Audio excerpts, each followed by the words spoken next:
Hi everyone, it's Claire here today with a new video for the Killing Kit series that I'm doing in collaboration with the Counterfeit Kit Challenge. Today I'll be working with the leftovers from my May 2018 Wild Hair kit. I didn't have a lot of leftovers from this particular kit because it was really pretty. It featured a lot of the BU collection from Pinkfresh Studios, and the only embellishments that I really held on to were these dimensional stickers that you can see, which were also from the BU collection.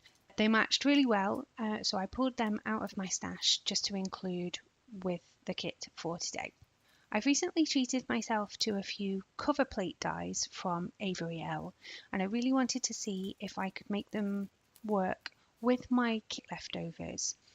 They are about 4¼ inches by 5½ inches, which I think is the standard US card size.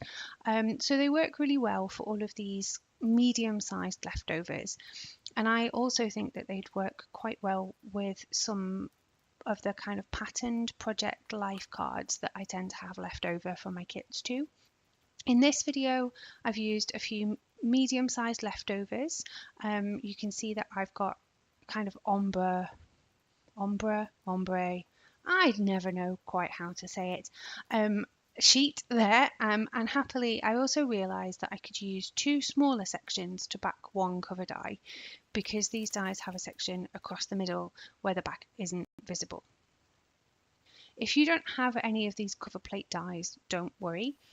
You could easily adapt this kind of mix and match style by using some ribbon, trim, or maybe some washi to cover the join, wherever that happens to be on the card. I think it would be quite fun to play around with this idea, moving the join up and down across the card to create some different looks, and I definitely plan on trying that out for myself soon with some of my other kit leftovers.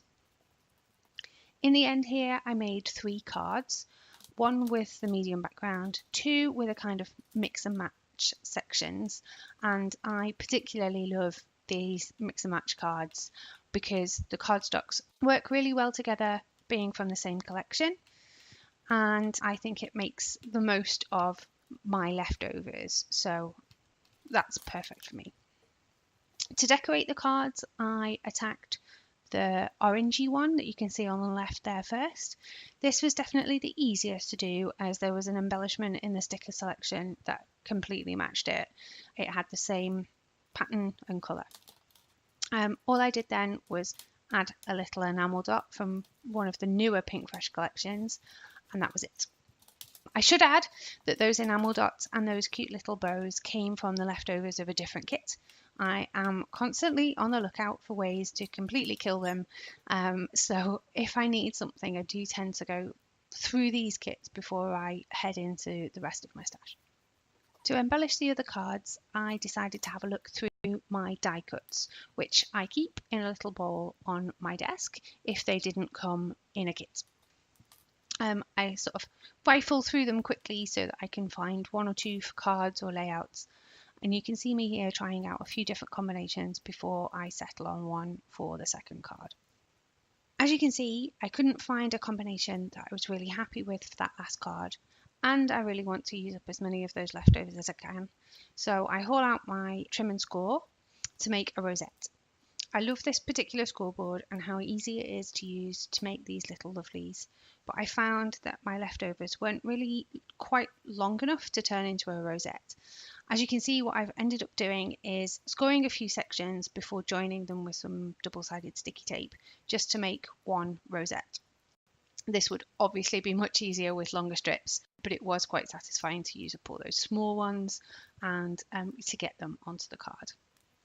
Unfortunately, I could not find a suitable middle for it. I looked high and low in my stash, through all these little kits that I've got in front of me, everything, to find something for the middle of that. I could not find the right sized enamel dot, brad, nothing.